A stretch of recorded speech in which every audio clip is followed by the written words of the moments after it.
Yahoo thenge hairade kharasu masadu hobe hobe tawdana adusu natte. Mamana hudoklambai phibamduda machi lengde. Tawriba call do receive tawrakpa ngaire. Masi masune khara emergency or depart aridon. Tumbaga hogatri salane. Kanana hogatribo. Nangi maramda naina harido. Kaino ne nathanda churoga loleido akiba phawiko. Wathingang aina call tawraise matha saba maram amagini. No nganbagane aphanungai gi paw hana tambana phatro. Aphanungai haibune mangde ita majaga de chatlami. Taibangda madarna hudorakpa mangaloin swailaw magre. Okay, bad news na kay. Pabung na isi yumde mapan thokpa yaroi da bai wangang mangang. Pikta bi wangang sunate. Laisabi machani haidana yumgi makhada phazila thamni sunate. Pharak tabam yautro nangido. Ado ne atai numit to orde bai. Ngasi mai duty loira unasina matam thana khrakan sida pharak thin tabini. Ado ergana noi bangda singbodo hairodana. Noi mother ga father ga love marriage ne haidaine. Masana understand dozani gaino. Kaide oiroidaba wani na ngangido. Masagi thokandane heroic kiba. Machanupa haktaktana bed oibaro. Anini oirisi. Ado ai kaido haibano. Tum hawgatribo. Era. Ayuk yenda anganbada walking ga chatpa luirabani. Pharasu phatrasu police oidoini. Nangi yahu thengbado ai tawdeko. Eigi mangdadi nang yahu thengkibani. Mangi wabu yarise. Come to the point. Kaino hairo haidoido. Pabungna thoki yadradi ai tam chai mamangda jinyam thiba misak takrani. Nang akhoida lakero. Ai di noida kaido lakdoiba. Ai lakthokpa lao. Dorian University se rules men ta da bayam thame. Ngamde ko noi paungna ise pangtha thadokpa imungi macha ma loidro. Kadabai mandoino. Nang su WakhaL di yae mating paung haibe wani. Noi gina chikseli ai gina chiksinde sini khan khidoise. Ho ado chiksinba macha ingondagi di thadoi khaliba nang exam khudingi ma wang badum helidoni. Nang wado aigi kaleja se napal ghar ka gi taw. Bro ai ma yam uninge ba. Thonga phau thoro ai ngairamgi. Gari budi ai gi waijo. Adu bu thokpa yardine otom phara isu chatloidro. Adu yam ki do kai gino nangna. Na ngang su nate. Chag henjang do di ipana thaidana adoi mathakta aina sel dali ne kain toisu so my property de ngaktani. Ikai da khalurade. Nangi graha singse karamba pungpham da leibano khangninge. Yar ko na khangase. Wa mangine. Kaino pathango ai nang yorpa nang na ba irulu zara loislam doini. Samu macha amako. Raspberry maya ihi higatna. Samu macha gi viral gi wari do haige toiro. Mi gi wari na te. Samu do English da elephant ka haibado khangidana. E for elephant hain tamakpani. Asibudi khangi. Ado gedorage. Pisak pi kanda magi lui biriba mapuduna thauri ama tawraga u pambi haibra kaino adumbada adum punbi basani. Takre do wari do. Pi ingai da nanthoke tawnaba hotnabada yakhidabado. Chawra su nanthokpa ngamdoi mandabagi hek punchinbaga machi lingdi do. Ho chumi. Adu chumi. Adu gi samu macha do nang oirabani. Nang ngai sibo aseng manai na harise. Nang song tang di khale yung. Usittaba tawno haiba nate. Kirab adum chatawni. Adubu nangi tanja chadaba am lei. Noina khangda tawini. Aroibida ngangi. Mama khak leibo erdi nang haudrasu thorokpa ngami. Hoine aduga thokpu thokradi hanjini khangdaba mawngdo aduna su hena sawramdoini noi paungna. Nangdi wain khangiba. Akhoi yumda so asigi issue ni kaino thoise. Khara ta daba haidoni. Nangsu noi baba lei lakpa pharak tarni siro. Farm da ngasai na ima ga chatkrabani lage. Adu nangsu chawre aranba lambi da chatloi haido utpai matam yori. Madui su matam lakini da. Madugi matam do kuihanba haunade. Nang niti gidama kamain lep tawri. Noi yumda phau nasagi decision uhanba ngamdabaduna. Raspberry WakhaL haifet khalli. Nang harise chummini. Pharise aishu loisinaba tawrage. Ngangaramo irum talurki. Mama na badu phone thamkhibaga mathanta mon khalli. Aina aranbam ta tawkibasu leite. Tawrakadabasu leite bo. Aduga aina karigi hena kiriba. Imungsida aingonda khwaidai ngangba maramsi chatkhraga hanjani khangdaba asikak oidoiniko. Asi semdo loi. Aishu haibani isage repa decision amadi aishu lipthokpa chumi. Nupa thoki.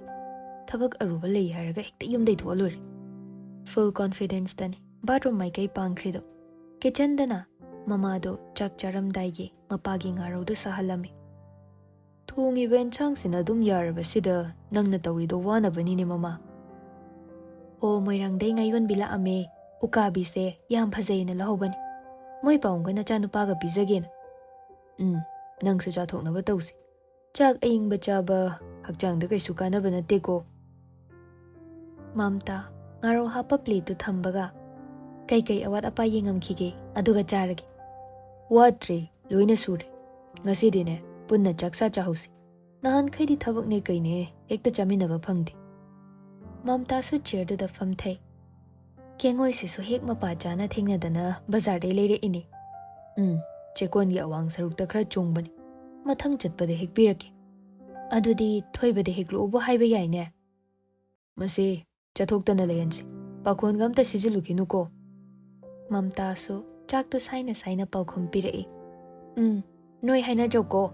Aina hairubadane yum sida kai doleyo haino haina ekta khumakani.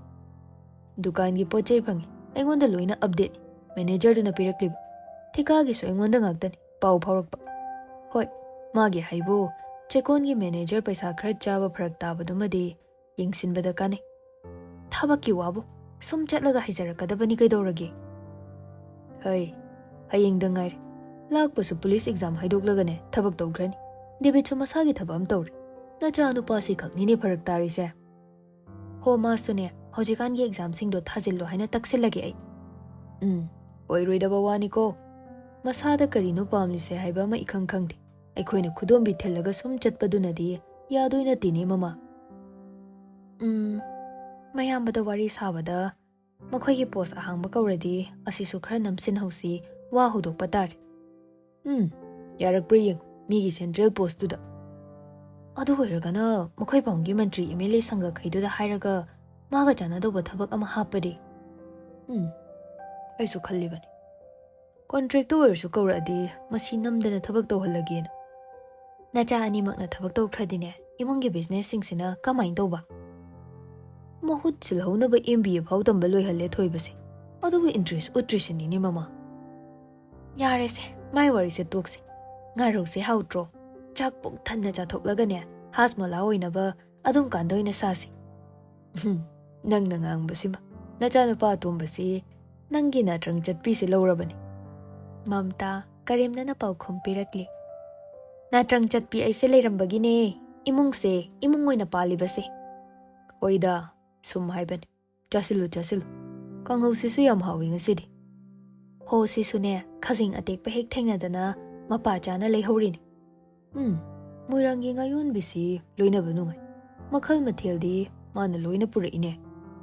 Pakna chathokpa ngamdaba aikhoigidi mana khwai pharabane.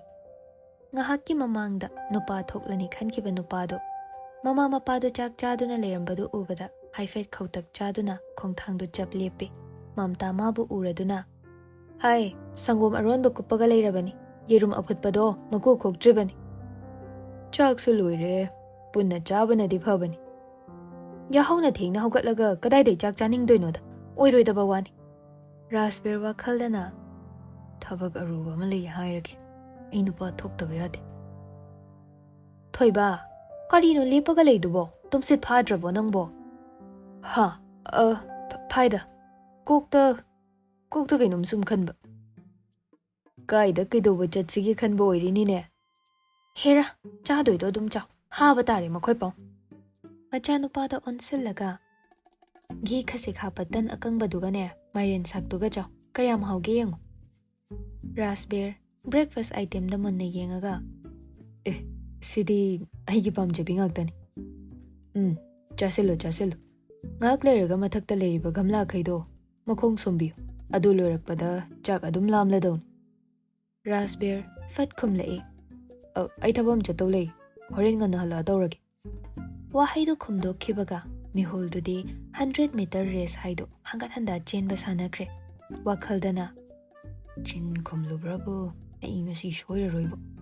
Oirar nupi unaba mangda unakreba. Penthokpa tabani. Kari thabak arubanone? Mamta se yausele. Aikhoina pungano haiba taumai hoida chattoiro. Ngarangna paungai magana chatlano haiduda yanakhradudi. Aigi sidi atopa thabakni. Doren isingdu thakla matung khaudem lakli. Kayamuk yam chinba thabakno. Aishu khangedana. Rasper pakhataba saraga sangomdo amukhak chingsile mong hadana. Chikon gi khutsuman do pithoke khanmani. Hojik pau pidribo. Mamang hapta do sel kaiba ya dena tawkidaine. Soirine dudi namit kuina namsinbadi nungaite. Aidi chathoktana yumda potharaga leige khanmani. Kamain tawni side. Chikon gi thabak simadi ai sum tawragi. Pauna muk aina muk kok ngaroke tawba yawi.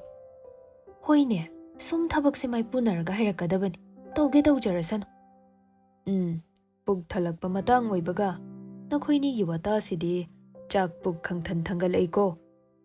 Nachanu padadi hai sari pothaba oina mathaki gamla leido moi paung noina makhong khra sombiro. Aingonda muk tarabra. Rasper ahai apa amuk sarakli. Mart ki storekeeper watpadusu horendi advertisement ama thadokena khal. Noi adu tawdringaidane aigi sana konsangi mi awatpado adu hanamta thiko. Mama adugi dilerabani. Kakaga horen unarona haikrabani.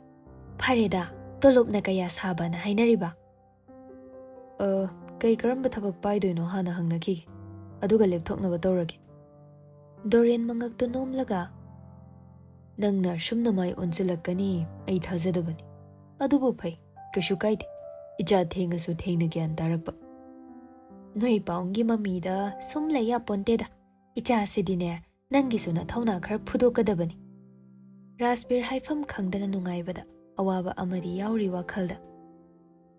Aina ngangli singse thadi thazaramale. Horendi manager khaiga wari khra sadaba yaroidori. Breakfast chasillo nabuk thanna.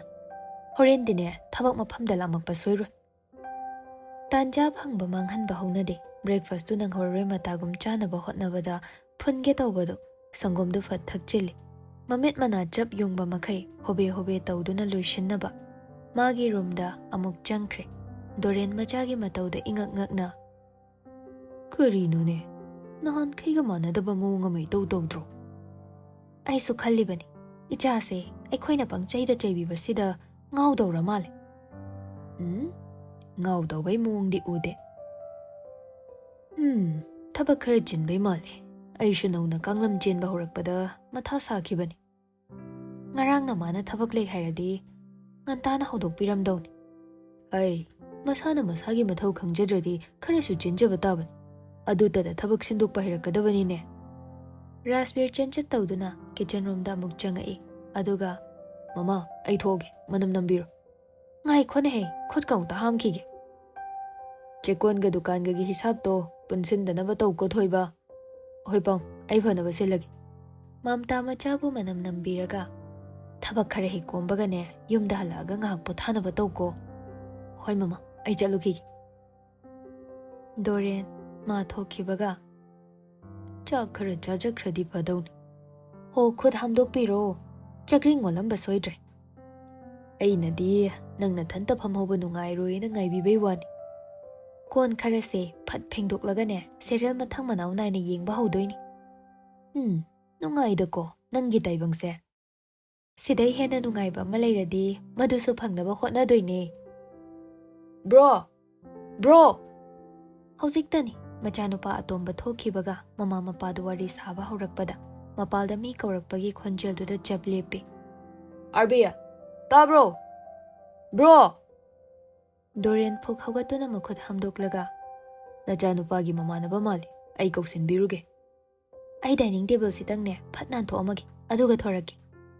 Mapana haiba chumle, mangolda lakpudu mathanta lepaga leirami.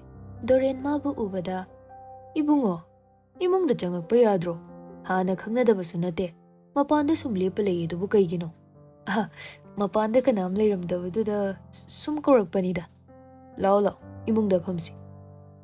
Lakpa, इमुंगी सोफादा Keck फमथबगा Baba RB बो हौगत्खरबो हौगत्खरे लंबीदा थैनद्रो हौजिक्तनी थबक यामी हाइरमगा थोखिबा लाकपा यारक्ता nganglगा नुपा थो इनसिलुबदगी mayumda leramdabiga taw yaini masi mise mamta so makhoigi manakta changlakli haima icha lakpa oire oima aidi ma hogalam kiroi khanbani aduga thabak chathokre ya thabak marol yam yami hairami ima sangom sa halake ngahak ngairam tawranu deima ai kuidri ichanupi khaina haibi managa manganga singju sui haidana chak asabaduga chasilakpa ichagi wasidi tinbu chumida namana chawari saram ai mathakta ne thabak khara leibado ongta loisilukhi au paw mamta magi manakta famthai noigi thabaki dudi kai hainarage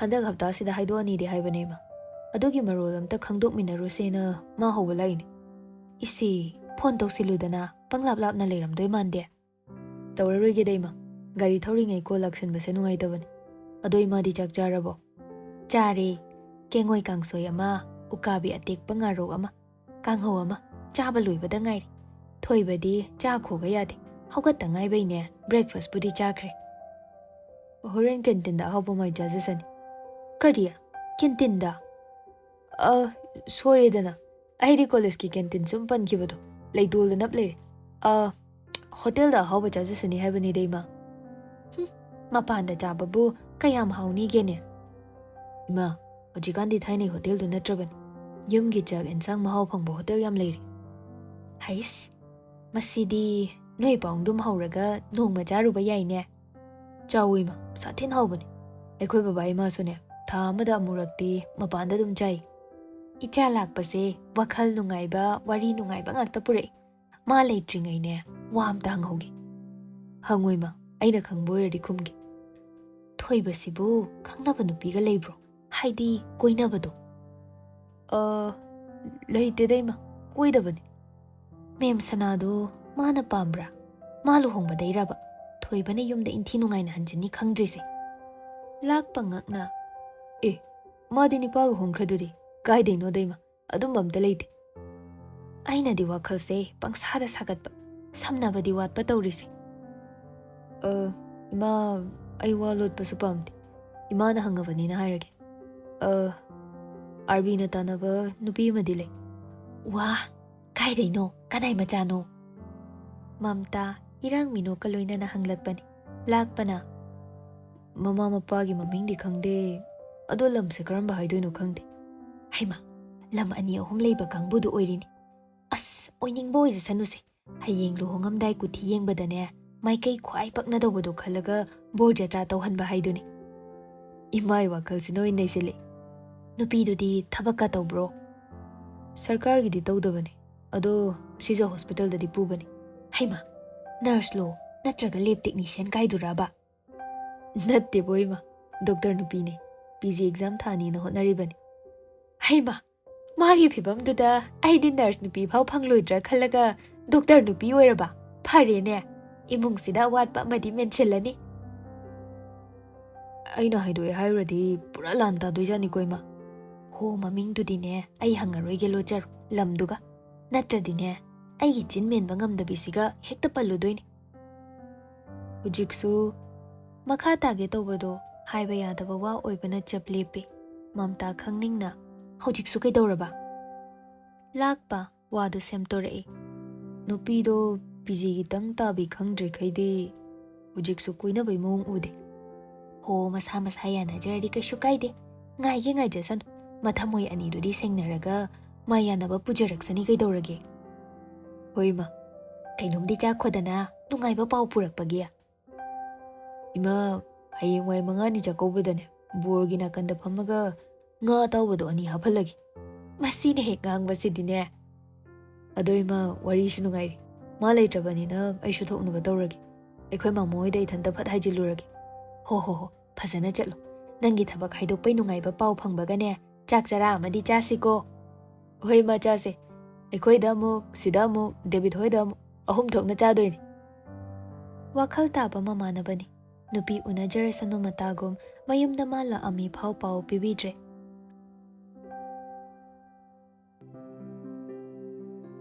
ꯃꯪꯒꯤ ꯊꯧꯗꯣꯛꯇꯨꯒ ꯇꯥꯏꯕꯪꯁꯤꯒꯗꯤ ꯃꯥꯟꯅꯗ꯭ꯔꯦ꯫ Hospital ꯃꯌꯥꯒꯤ parking ꯇꯧꯐꯝ ꯃꯄꯥ ꯆꯥꯕ ꯌꯦꯡꯂꯒ ꯒꯥꯔꯤꯗꯨ ꯈꯥꯝꯂꯝꯂꯕ ꯃꯇꯨꯡ canteen ꯔꯣꯝ ꯇꯝꯅ ꯇꯍꯥ ꯂꯥꯛꯑꯝꯃꯤ꯫ ꯐꯝꯊꯕ ꯉꯥꯏꯍꯥꯛ ꯑꯣꯏꯕꯒ ꯃꯥꯒ ꯃꯥꯌꯣꯛꯅꯅ ꯅꯤꯇꯤꯁꯨ ꯍꯣꯏꯅꯤ ꯃꯥꯏꯅꯤ ꯍꯥꯏꯗ ꯐꯠ ꯆꯪꯁꯤꯟꯗꯨꯅ ꯐꯝꯂꯛꯂꯤ꯫ ꯔꯥꯖꯕꯤꯔ ꯏꯉꯛ ꯉꯛꯅ ꯍꯔꯥꯎꯕꯁꯨ ꯄꯣꯛꯂꯝꯃꯤ꯫ ꯗ꯭ꯌꯨꯇꯤ ꯂꯣꯏꯔꯕꯣ ꯏꯇꯥꯃꯆꯥ? ꯂꯣꯏꯗ꯭ꯔꯤ, ꯅꯪ ꯆꯠꯈꯤꯕ ꯎꯕꯗꯨꯗ ꯑꯩ ꯕ꯭ꯔꯦꯛ ꯊꯣꯔꯛꯄꯅꯤ꯫ ꯉꯔꯥꯡꯒꯤ ꯆꯦꯗꯣ ꯊꯦꯡꯅꯩ꯫ ꯑꯩ ꯑꯍꯤꯡ ꯐꯅ ꯊꯦꯡꯉꯐꯥꯎ ꯇꯨꯝꯕ ꯌꯥꯗꯦ꯫ ꯅꯣꯡꯉꯥꯜꯂꯝꯗꯥꯏ ꯉꯥꯏꯍꯥꯛ ꯇꯨꯝꯊꯔꯝꯃꯤ, ꯑꯗꯩ ꯌꯥꯍꯧ ꯊꯦꯡꯗꯣꯛꯈ꯭ꯔꯤꯅꯤ꯫ ꯅꯤꯇꯤ ꯃꯥꯒꯤ ꯋꯥꯍꯩꯗꯨꯗ ꯁꯛꯐꯝꯗꯨ ꯑꯍꯣꯡꯕ ꯎꯠꯂꯝꯗꯦ꯫ ꯑꯩꯅ ꯎꯅꯁꯦ ꯍꯥꯏꯁꯦ ꯃꯔꯝ ꯂꯩ꯫ ꯉꯁꯤꯁꯨ ꯑꯃꯨꯛ ꯍꯟꯅ ꯎꯅꯔꯒꯨꯝꯁꯦ ꯍꯥꯏꯅ ꯑꯩꯕꯨ ꯆꯩꯗꯣꯏꯔꯣ? ꯆꯩꯔꯔꯣꯏ꯫ ꯑꯇꯣꯞꯄ ꯑꯩꯒꯤ ꯊꯃꯣꯏ ꯀꯥꯏꯗꯧꯕ ꯀꯩ ꯍꯥꯏꯗꯣꯏꯅꯣ? ꯑꯩꯈꯣꯏꯒꯤ ꯊꯪꯅꯕꯗ ꯂꯥꯛꯑꯒ ꯂꯩꯁꯤꯟꯕꯗꯣ ꯇꯧꯒꯅꯨ꯫ ꯏꯃꯥꯅ ꯅꯪ ꯃꯁꯛ ꯅꯤꯡꯁꯤꯡꯂꯛꯄ ꯅꯨꯃꯤꯠꯇ ꯑꯩꯉꯣꯟꯗ ꯌꯥꯝ ꯉꯥꯡꯒꯅꯤ꯫ ꯑꯩꯅ ꯅꯪ ꯅꯨꯡꯁꯤꯕꯩ ꯁꯪꯉꯒ ꯂꯩꯕꯁꯤꯁꯨ ꯅꯣꯏ ꯏꯃꯥꯅ ꯆꯩꯍꯟꯕ ꯑꯣꯏꯅ ꯊꯣꯛꯑꯗꯣꯏꯔꯣ? ꯅꯪꯅ ꯅꯨꯄꯥꯅꯤ, ꯑꯩꯅ ꯅꯨꯄꯤꯅꯤ꯫ ꯄ꯭ꯂꯤꯖ ꯑꯩꯒꯤ ꯐꯤꯕꯝꯁꯨ ꯈꯔ ꯑꯟꯗꯔꯁꯇꯦꯟ ꯇꯧꯕꯤꯌꯨ꯫ ꯅꯪꯅ ꯂꯥꯛꯀꯅꯣ ꯍꯥꯏꯁꯨ ꯌꯥꯔꯒꯦ, ꯅꯪꯒꯤ ꯃꯇꯨꯡ ꯏꯟꯅꯔꯛꯀꯅꯣ ꯍꯥꯏꯔꯁꯨ ꯌꯥꯔꯒꯦ꯫ ꯑꯗꯣ ꯅꯪꯅ ꯍꯥꯏꯕ ꯌꯥꯕꯒꯤ ꯑꯩꯅ ꯍꯥꯏꯕꯁꯤꯡꯁꯤꯅ ꯀꯔꯝ ꯀꯥꯟꯗ ꯌꯥꯒꯦ ꯍꯥꯏꯕꯅꯣ? ꯅꯪ ꯎꯅꯔꯒ ꯑꯩꯅ ꯈꯨꯝꯕ ꯉꯝꯃꯣꯏꯗꯕ ꯋꯥ ꯍꯪꯉꯛꯀꯅꯤ ꯈꯟꯕꯗꯗ ꯑꯩ ꯑꯍꯤꯡ ꯇꯨꯝꯕ ꯌꯥꯗꯕꯅꯤ꯫ ꯅꯨꯡꯁꯤꯕꯩ ꯃꯒꯨꯜ ꯍꯥꯏꯗꯣ ꯑꯣꯏꯗꯣꯏꯅꯤ꯫ ꯐꯥꯒꯤ ꯇꯥꯊꯣꯛꯀꯅꯨ꯫ ꯌꯨꯝꯊꯪꯅꯕꯩ ꯀꯀꯥꯗꯨꯅꯁꯨ ꯁꯣꯏꯗꯅ ꯈꯪꯉꯝꯒꯅꯤ ꯅꯪꯒꯤ ꯃꯑꯣꯡꯗꯣ꯫ ꯍꯣꯏ, ꯈꯪꯗꯣꯏꯅꯤ꯫ ꯑꯩꯈꯣꯏ ꯏꯃꯨꯡꯗ ꯇꯧꯔꯤꯕ ꯃꯑꯣꯡꯗꯨꯒ ꯌꯨꯝꯊꯪꯅꯕꯒꯤ ꯃꯃꯥꯡꯗ ꯅꯪꯅ ꯎꯠꯂꯤꯕ ꯃꯑꯣꯡꯗꯨꯒ ꯑꯩ ꯌꯥꯝ ꯏꯀꯥꯏ꯫ ꯀꯀꯥꯗꯨꯒꯤ ꯑꯣꯏꯅꯗꯤ ꯁꯥꯊꯤꯅ ꯐꯩ, ꯄꯨꯡꯊꯣꯛ ꯆꯥꯎꯊꯣꯛꯇꯦ꯫ ꯊꯕꯛꯁꯨ ꯐꯅ ꯆꯥꯎꯅ ꯇꯧꯔꯝꯃꯤ, ꯑꯩꯈꯣꯏ ꯄꯥꯎꯅ ꯍꯥꯏꯔꯒ ꯈꯪꯕꯅꯤ꯫ ꯑꯗꯨꯅꯅꯦ ꯑꯩꯅ ꯍꯥꯏꯁꯦ, ꯃꯥꯒꯤꯗꯗꯤ ꯂꯩꯀꯥꯏ ꯃꯤꯁꯨ ꯉꯥꯏꯍꯥꯛꯇ ꯆꯠꯊꯣꯛ ꯆꯠꯁꯤꯟ ꯇꯧꯕꯅꯤ꯫ ꯈꯤꯇꯗ ꯅꯪꯅ ꯃꯥꯒꯤꯗ ꯂꯩꯁꯤꯜꯂꯒ ꯂꯩ ꯍꯥꯏꯕꯗꯣ ꯂꯩꯀꯥꯏꯅ ꯈꯪꯉꯗꯤ ꯏꯃꯥꯗ ꯁꯣꯏꯗꯅ ꯌꯧꯔꯛꯀꯅꯤ꯫ ꯅꯪꯁꯨ ꯀꯤꯃꯜꯂꯕ ꯍꯥꯏꯗꯨꯅꯤ꯫ ꯋꯥꯔꯤ ꯑꯃ ꯂꯤꯒꯦꯁꯦ꯫ ꯃꯆꯤꯟꯗꯨ ꯁꯃꯨ ꯃꯆꯥ ꯄꯟꯒꯦ ꯇꯧꯔꯝꯕꯗꯨ ꯆꯞ ꯂꯦꯞꯄꯒ ꯋꯥ ꯑꯇꯣꯞꯄꯗ ꯁꯝꯊꯔꯛꯏ꯫ ꯅꯪꯒꯤ ꯅꯅꯥꯎꯄꯤ ꯐꯥꯎꯕ ꯏꯃꯥ ꯈꯪꯕꯩ ꯅꯠꯇ꯭ꯔꯣ ꯋꯥꯔꯣꯏꯄꯣꯠ ꯄꯨꯈ꯭ꯔꯤꯗꯣ? ꯃꯆꯦ ꯅꯪꯅ ꯑꯗꯨꯛ ꯌꯥꯝ ꯀꯤꯔꯤꯗꯨꯅ ꯀꯩꯒꯤꯅꯣ? ꯑꯩꯈꯣꯏ ꯄꯦꯄꯦꯒꯤ ꯅꯨꯄꯥꯗꯤ ꯅꯣꯡꯃꯗ ꯌꯨꯝꯊꯪꯅꯕꯗ ꯂꯥꯛꯑꯒ ꯂꯨꯝꯈꯤꯗꯦ꯫ ꯔꯥꯖꯕꯤꯔ ꯅꯣꯛꯐꯦꯠ ꯇꯧꯖꯩ꯫ ꯑꯣ, ꯅꯪꯒꯤꯁꯨ ꯂꯦꯝꯅ ꯂꯩꯍꯟꯅꯤꯡꯉꯤ ꯍꯥꯏꯕ ꯅꯠꯇ꯭ꯔꯣ? ꯐꯔꯦ, ꯑꯩ ꯂꯥꯛꯑꯔꯣꯏꯒꯦ꯫ ꯅꯪꯒꯤ ꯑꯄꯥꯝꯕꯗꯨ ꯇꯧꯔꯒꯦ꯫ ꯑꯗꯣ ꯑꯆꯠꯄ ꯅꯝꯕꯔꯗꯤ ꯄꯤꯌꯨꯗꯅ, ꯄꯥꯎ ꯐꯥꯎꯅꯁꯦ꯫ ꯇꯞꯅ ꯄꯤꯒꯦ꯫ ꯁꯛ ꯎꯅꯕ ꯃꯇꯝꯁꯤꯗ ꯄꯤꯗꯈꯩ ꯀꯔꯝꯕ ꯃꯇꯝꯗ ꯑꯃꯨꯛ ꯄꯤꯒꯦ ꯍꯥꯏꯅꯣ? ꯅꯪꯕꯨ ꯋꯥꯔꯤ ꯁꯥꯟꯅꯗ꯭ꯔꯃꯛꯁꯨ ꯃꯦꯁꯦꯖꯇ ꯅꯣꯡꯃꯒꯤ ꯊꯕꯛ, ꯍꯧꯒꯠꯂꯦ, ꯊꯕꯛ ꯆꯠꯇꯣꯔꯦ, ꯗ꯭ꯌꯨꯇꯤ ꯋꯥꯏ, ꯑꯩ ꯍꯜꯂꯛꯑꯦ ꯀ ꯍꯥꯏꯕꯗꯨ ꯄꯥꯝꯗ꯭ꯔꯣ? ꯑꯩ ꯔꯤꯄꯣꯔꯠ ꯔꯥꯏꯇꯤꯡ ꯇꯧꯕꯩ ꯊꯕꯛꯇꯣ ꯄꯥꯝꯗꯦ꯫ ꯑꯗꯨꯝꯕ ꯃꯆꯥꯗꯨꯅꯅꯤ ꯏꯕꯥꯅꯤꯒꯤ ꯃꯔꯤ ꯁꯦꯝꯒꯠꯇꯣꯏꯁꯦ꯫ ꯌꯨꯝꯊꯪꯅꯕꯒꯤꯗ ꯂꯥꯛꯀꯅꯣ ꯍꯥꯏꯒꯦꯅ ꯑꯩ ꯅꯪꯕꯨ ꯀꯧꯕꯅꯤ, ꯑꯇꯣꯞꯄ ꯋꯥꯔꯤ ꯁꯥꯁꯦꯅ ꯀꯧꯈꯤꯕ ꯅꯠꯇꯦ꯫ ꯌꯥꯝ ꯁꯧꯒꯜꯂꯦ ꯅꯪꯁꯦ꯫ ꯊꯥꯏꯅꯗꯤ ꯌꯥꯝ ꯏꯪ ꯇꯞꯈꯤꯕꯅꯤ꯫ ꯅꯤꯇꯤ ꯐꯨꯛ ꯍꯧꯒꯠꯇꯨꯅ ꯑꯩ ꯀꯨꯏꯅ ꯂꯩꯕ ꯌꯥꯔꯣꯏ, ꯅꯪꯁꯨ ꯍꯜꯂꯣ, ꯑꯩꯁꯨ ꯍꯥꯏꯗꯧꯕ ꯍꯥꯏꯕ ꯂꯣꯏꯔꯦ, ꯑꯗꯨꯅ ꯆꯪꯈ꯭ꯔꯒꯦ꯫ ꯉꯥꯏꯈꯣ, ꯀꯣꯐꯤ ꯑꯝꯇ ꯊꯛꯃꯤꯟꯅꯈꯤꯁꯦ꯫ ꯅꯤꯇꯤ ꯆꯠꯂꯝꯕꯗꯣ ꯐꯠ ꯂꯦꯞꯂꯒ ꯑꯩ ꯆꯥ ꯀꯣꯐꯤ ꯑꯝꯇ ꯊꯛꯇꯦ, ꯅꯪ ꯍꯟꯅꯕ ꯇꯧꯔꯣ꯫ ꯅꯝꯕꯔꯅ ꯀꯔꯝ ꯀꯥꯟ ꯄꯤꯗꯣꯏꯕ? ꯅꯤꯇꯤ ꯍꯪꯂꯤꯕ ꯋꯥꯍꯪꯗꯨꯒꯤ ꯄꯥꯎꯈꯨꯝꯗꯤ ꯄꯤꯗꯦ꯫ ꯑꯣꯟꯅ ꯇꯩꯅꯅ ꯑꯩ ꯆꯪꯉꯦ, ꯅꯪꯁꯨ ꯍꯟꯈ꯭ꯔꯣ꯫ ꯔꯥꯖꯕꯤꯔ ꯁꯣꯔ ꯁꯥꯡꯅ ꯍꯣꯟꯗꯣꯛꯂꯒ ꯉꯁꯤ ꯂꯩꯗꯨꯅ ꯆꯠꯀꯦ ꯇꯧꯕ ꯑꯃ ꯌꯥꯎꯔꯤ, ꯅꯨꯡꯉꯥꯏꯅꯤꯗꯅ꯫ ꯁꯤꯖꯒꯤ ꯗꯤꯄꯥꯔꯠꯃꯦꯟ ꯍꯦꯗ ꯀꯅꯥ ꯀꯅꯥ ꯄꯥꯏ ꯍꯪꯉꯒ ꯈꯪꯅꯕ ꯃꯤ ꯌꯥꯎꯔꯝꯃꯗꯤ ꯃꯥꯒꯤ ꯊꯥ ꯈꯨꯗꯤꯡꯒꯤ ꯔꯣꯁꯇꯔꯗꯨ ꯈꯪꯗꯣꯛꯂꯒ ꯅꯨꯡꯇꯤꯒꯤ ꯍꯣꯁꯄꯤꯇꯥꯜ ꯀꯦꯟꯇꯤꯟꯗ ꯂꯨꯝꯕ ꯂꯥꯛꯀꯦ, ꯈꯪꯅꯤꯗꯅ꯫ ꯍꯟꯗꯛꯃꯨꯛꯇꯤ ꯃꯥ ꯀꯗꯥꯏꯗ ꯅꯥꯊꯩꯔꯒ ꯆꯠꯄ ꯍꯥꯏꯗꯣ